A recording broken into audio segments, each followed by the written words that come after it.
They didn't do any deliberate physical abuse. However, they on one occasion dug our grave, and there was a lot of psychological pressure on us. And I had an experience there. The Turkish military surrounded the position of these terrorists one night. And the next morning, they challenged these people and told them to let us go and to drop their weapons and surrender. And the leader of the terrorist group said, if you don't go away, we're going to kill the tourists now. And they lined up in front of us, and they were going to kill us if there had been one shot fired down below. And I was, I figured that was it. One of the terrorists that was standing in front of me had tears running down his face, and he was a tough kid. So I thought, if he was that convinced, that probably there wasn't that much time left. So I said a little prayer, as Christians always should do, and just say, Lord, whatever you want that'll have a better effect on your work and stuff is fine by me. And, I said, but if it's your will, I'd like to survive this experience. Well, the text that came to mind was, be thou faithful unto death, and I will give you a crown of life. I'd much rather the one about the angel of the Lord encampeth round about them that fear him and delivereth them came to mind, but it didn't. Yeah. And so anyway, there was a peace there. Okay. God says he'll take care of your children, and he'll do all of this. And so anyway, these people simply wanted attention.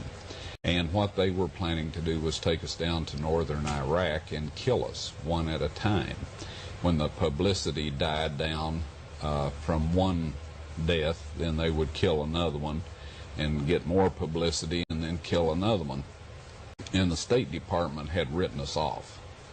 We have copies of the interdepartmental communications, and they had written us off. They had word from their sources that we were not going to be released, we were not going to survive. And as it worked out, while they were transferring us to Iraq, northern Iraq, I had the opportunity to overpower the driver of the vehicle, spin the car out on the shoulder of the road, and got us out of the situation. But well, you are Indiana Jones after all, or Tennessee Ron, or Tennessee Wyatt. Yeah. Anyway, there comes a time when if you don't do something, the end is obvious. And I'm not one to sit idly by and let nasty things happen, to myself or to other people. No.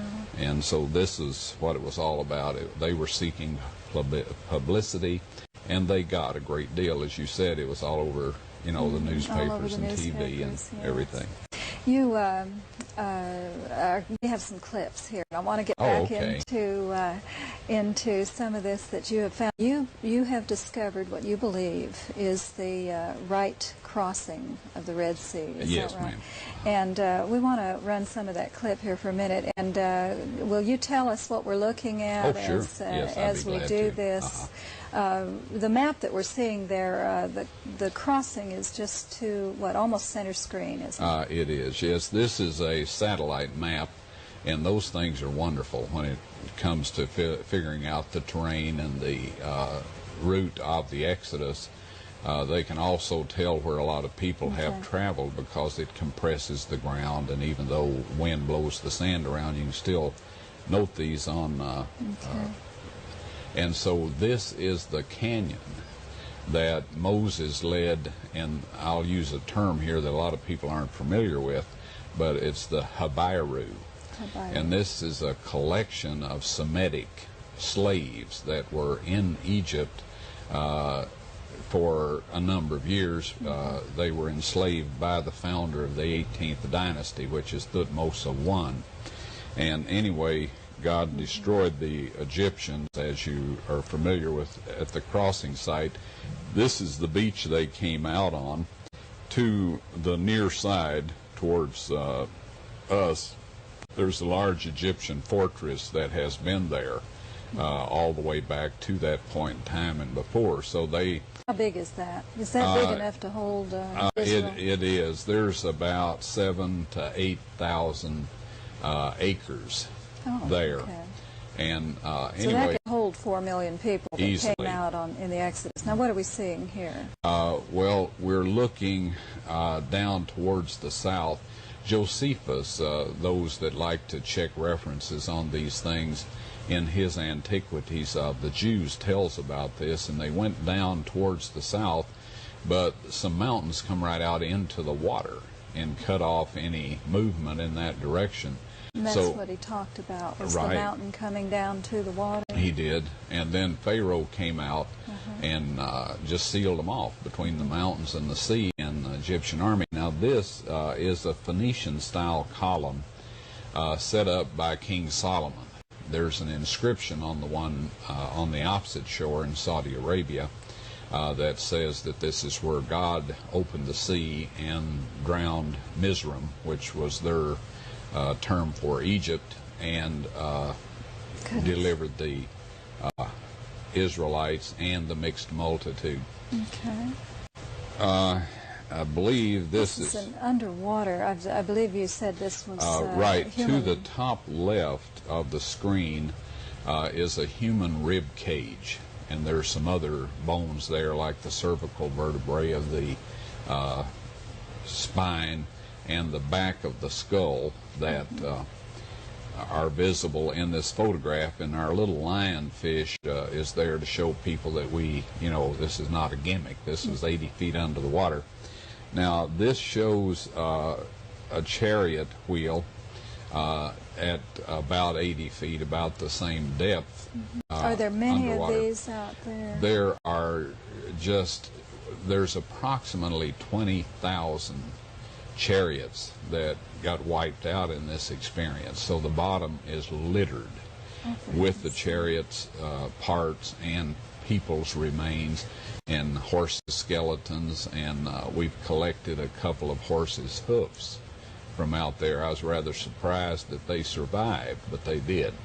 I guess the Lord could make them survive if He wanted to have you find them years later. And I remember one of the first things that I saw was an underwater. Somebody had an underwater film of this and swimming through, and you could see these artifacts, and it just dropped me in my tracks to see these chariots under there. Do they recognize it over there now? Yes, the director of Antiquities, I took one of the chariot hubs in to have it identified and to discuss how we should proceed with this. And the gentleman, Nasif Muhammad Hassan, looked at it. He said, that's 18th dynasty chariot. Okay, is this the right time? It is. Now, he had me at a disadvantage. At that point in time, I was unaware that the only time in Egyptian history that they experimented with 8-spoke chariot wheels was during the 18th dynasty. And this was an 8-spoke chariot wheel. So to him, it was very simple to identify it. To me, I thought, well, he didn't take a very close look at that. I'm inclined to, really look things over and poke at them and whatnot, make sure what they are. But he didn't have to, because he was aware of something I was unaware of at that point in time. Okay. Talk to me about this crossing. Whoever decided where the crossing was? I mean, the traditional site that they think where they really crossed. Susan Constantine's mother, she's known as Saint Helena. At that point in time, she was known as Empress Helena. Went to the Holy Land, spent roughly 6 months, and she just went around and said, this is where this happened, and that's where that happened. And they built little shrines in all these areas. Now, the lady was supposed to claim to have been divinely guided, but in archaeological research since that time, there has not been one single site that she pointed out that has any physical remains, and there's good evidence that none of them are accurate. Okay. But the traditional Mount Sinai, St. Caterina, or Jabal Musa in the Sinai Peninsula indicated that the crossing was at the Gulf of Suez or up by the Bittern Lakes.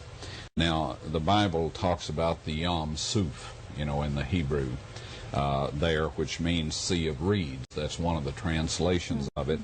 Well, at this crossing site over on the Gulf of Aqaba, there is a tremendous amount of vegetation at this area.